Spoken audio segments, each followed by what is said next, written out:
It's the Prentice Allsup Heating and Air Coach's Corner, fueled by Donut Country and McDonald's on 101.9, 100.5, 1450, WGNSSports.com, and Big G TV.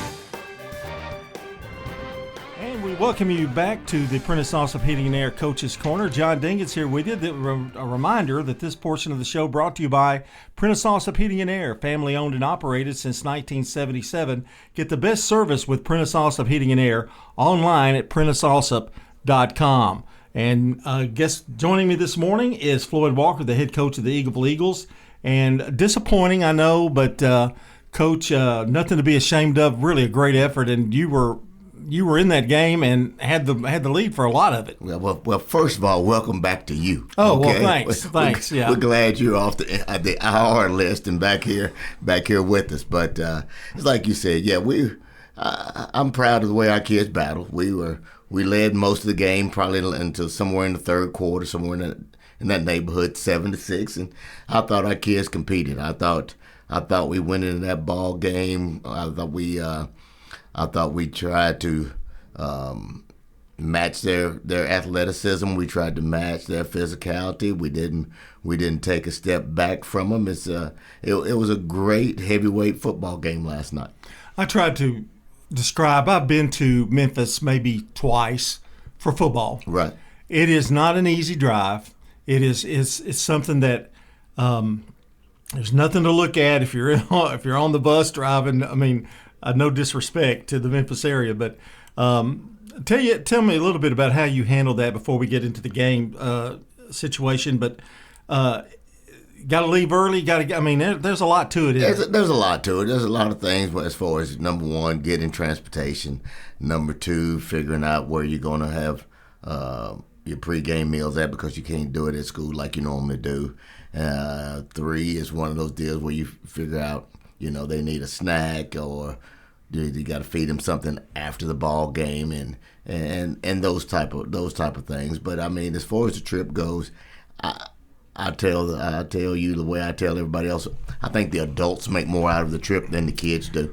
And you guys have traveled a lot this year. Oh, yeah, our normal travel as far as our region games is an hour and a half. So, getting on the bus is something that our kids are very familiar with. But what we try to do is we try not to make a big deal about the travel to the kids. We just try to act like it was a normal routine. And I thought our kids did an exceptional job of treating it that way. Well, now you had a lead, and you had a lead I think at halftime, right? We did. Yes. And things looking good. In a close game like that, it can just take one play or two plays or a drive. And basically that's what it was. I mean, they were able to make a drive, put a drive together and finish a drive, and we weren't able to sustain some things offensively, but it's just one of those deals. It's playoff football, and you have to play clean, you have to play mistake free, and you cannot allow opponents to have big plays. And I thought we stayed away from the big plays, the big chunk scoring plays. We made them earn their points, and unfortunately we just didn't score one more than they did. I was really impressed with your defense last night. Jonathan Jordan with 12 tackles. Right. Of course, that's kind of par for the course for him, isn't it? Oh, hey, I tell you, when you talk about Jonathan and our defense, and you talk about him and Grant Cooper, you look at two kids that been in the program since their freshman year, never really were on the radar for the past 3 years, but all of a sudden, due to graduations, they have to step in and they have to produce, and it tells you a lot about perseverance when you have some kids that just stay around, and then all of a sudden, here they are. They're on the big stage and they're able to blossom. And it was just really fun to sit back and watch those two kids play and just have a ball playing this year. Grant had 9 tackles. Oh yeah. Grant, if you know Grant, quiet kid. I mean, you don't even know he's in the room a lot of times, except for his stature. He's a big kid, but boy, on the football field, he has his own personality, I guess. He really does. I mean, he really does. He's came into his own. He took the leadership role as what we call our Mike linebacker. He's the one that makes all the defensive checks. He calls the defense for us when Coach Span signals it in. And I thought he did a phenomenal job of just leading our defense this fall.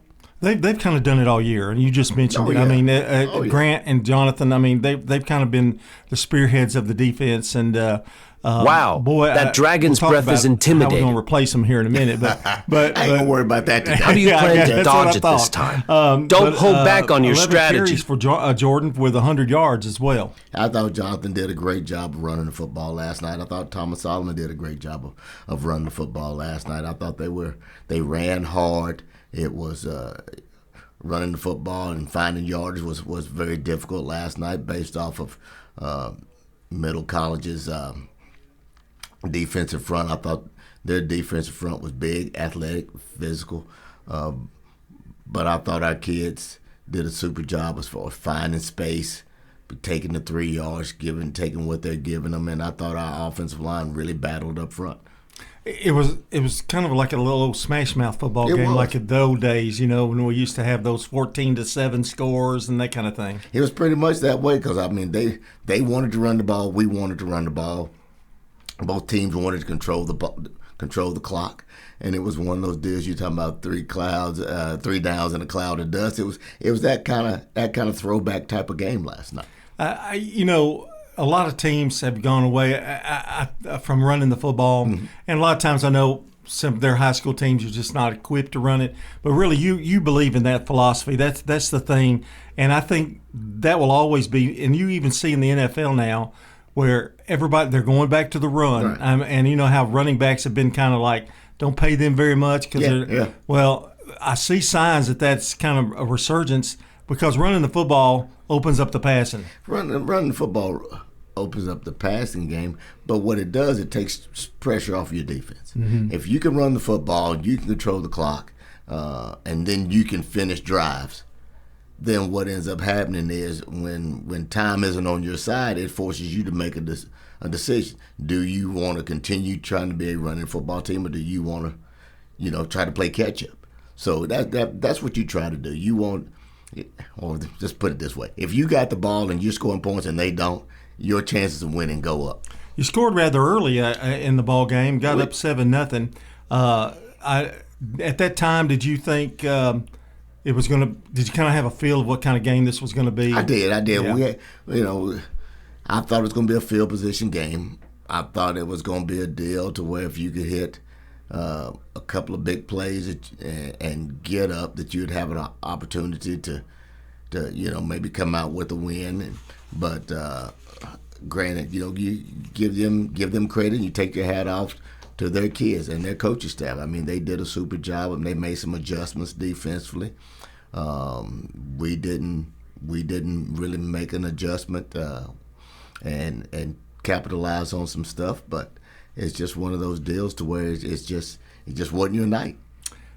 Case and Puffer, 2 catches for 54 yards, 1 TD, and of course your quarterback, Fox, is what, a sophomore? He's a sophomore, yes. I know you don't want to talk about next year, but that's got to give you kind of a good feeling that you've got that experience coming back for 2 more years. Oh, it does. It does. Because when you know who your quarterback is, that kind of solidifies that position right there. It kind of tells you, where you can start offensively, and then where you can kind of ascend to moving forward. We'll take a deep dive into what we did this year offensively, what we like, what we don't like, what we need to do. Then we'll start looking at the pieces about who's around him, as far as, because you got to replace Jonathan Jordan, you got to replace Thomas Solomon, so you got to look at see who your running backs are, and the main thing we got to think about is the offensive line, because 4 of those 5 guys were seniors and played in a lot of football games. And so, is there any way that I know a coach is always loving it when the offensive line is the same age as the backfield, and it hardly ever works that way, though. No, does it? It doesn't. It Yeah. doesn't. Because that's the adage is, every football team is different from year to year. And it's because of graduation, it's because of injuries, it's because maybe some kids don't play. But it is. Every year is going to be different. You're not going to be the same year in and year out. And what you got to figure out is, as you go through the off season, as you go through spring and into the fall, is what kind of personnel do you have and what can you do with that personnel and what can they do? That's the main thing. The main thing is what is going to give these kids an opportunity to be successful. And that's what I think our secret has been over the years. We try to do what our kids can do and what they can do at a high level. Oh, it must be a good strategy because every year you seem to come up with new faces, new people. A lot of that is your coaching. You've got some great coaches, been with you a long time, and the offensive line. That's something, I guess, too, Floyd, that you can it takes a little while to develop, but a lot of it is what their mindset, what the kids want to do, how they want to increase themselves physically. But your coach has a lot to do with that as well. That's the big thing. Yeah, we have to be smart enough to understand what our personnel is. Okay, because at the end of the day, I tell people all the time, it's not what a coach knows. All right, coaches got all the answers anyway, so they think. But it's what can this kid do? Okay, what can this kid handle? All right, and what can this kid handle and do at an extremely high level? Because if you want those kids to play free, you want to be able to take thinking out of it and free their mind up so when they know this is called, whether it's offense or whether it's defense, they know exactly what they should do and they can play fast. And that's what we always try to get accomplished at our place. We're talking to Floyd Walker, the head coach of the Eagleville Eagles, in a tough loss last night to Memphis.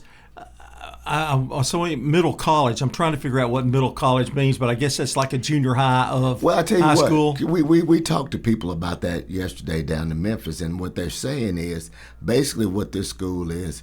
It's an accelerated academic program. There's an interview process for students to get enrolled in this. They have to write a 10-page essay. Oh, wow. They have to do a 4-person interview. And then it's something like an entrance exam that they also have to take. So these are pretty high-quality kids that they're getting. Oh, yeah. And then what they told us is the reason why they named it middle college is because of their curriculum. Most of them are graduating, but they're also been able to take college courses their senior year. Oh, got you. Okay. I wondered about that. Looking back and on this year, because it's been a great year, right. And we got the privileges of seeing you, fortunately, one time this year.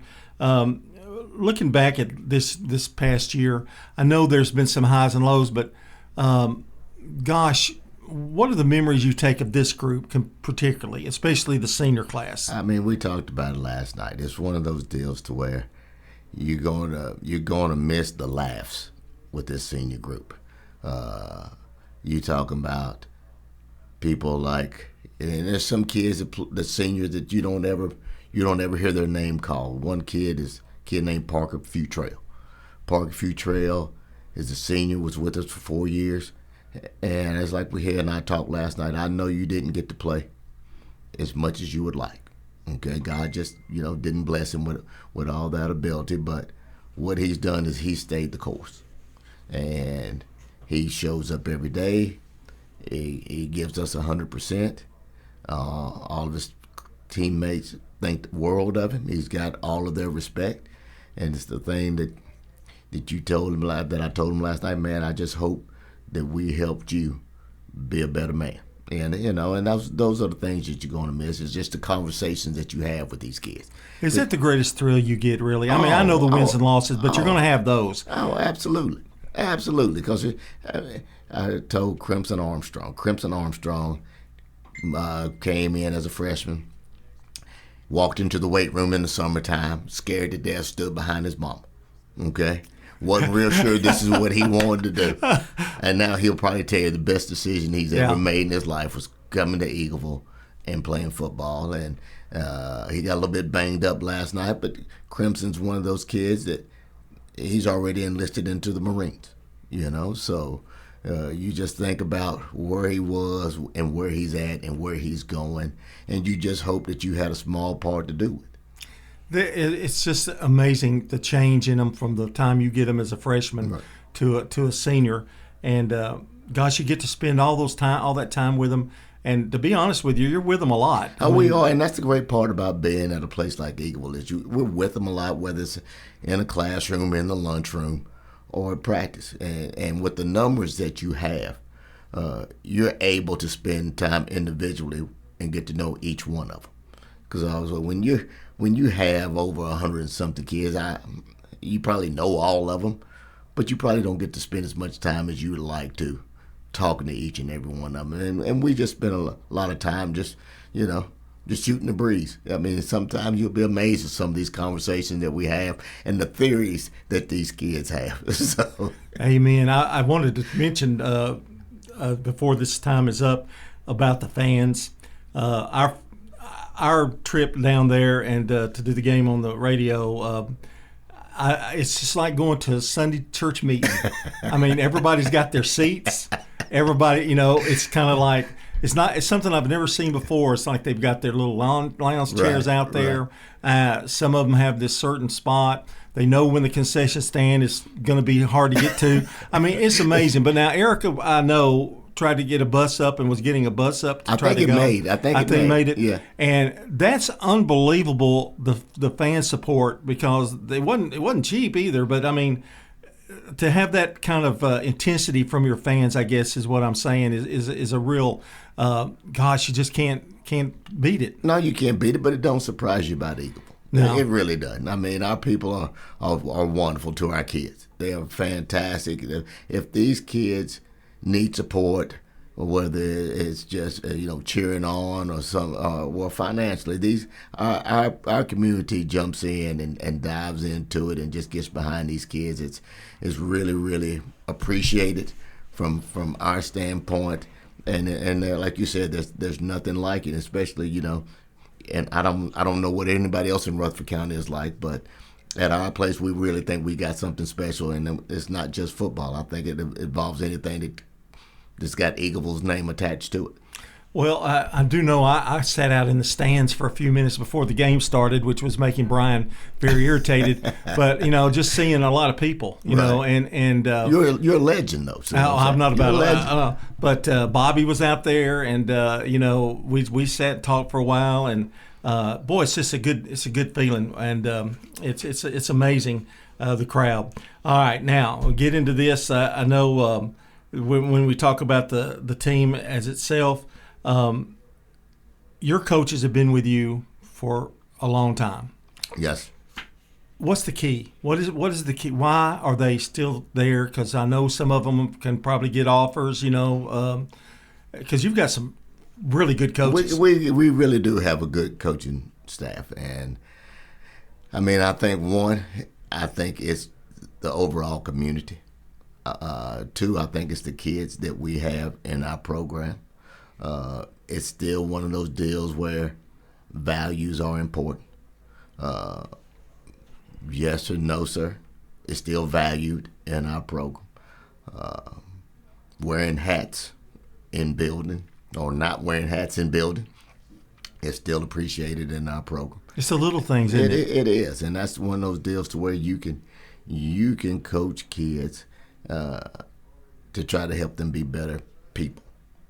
And I think that's a big part of it, because you can hold kids accountable. Our parents are on board with it. If their child's not doing what they're supposed to do, whether it's in the classroom, in the lunchroom, or whatever it is, I mean, you can talk to them, you can tell them what's going on, and they'll appreciate you trying to help guide their kids. So I think that's the big thing that keeps everybody at Eagle. It's kind of like a 1960s, when I went to school kind of thing. It's remarkable. I'm going to let you go here, but I did want to mention, when am I going to see the coach, the head coach with the little white hat on, and out there. When does that start? What's next? I mean, what do you do?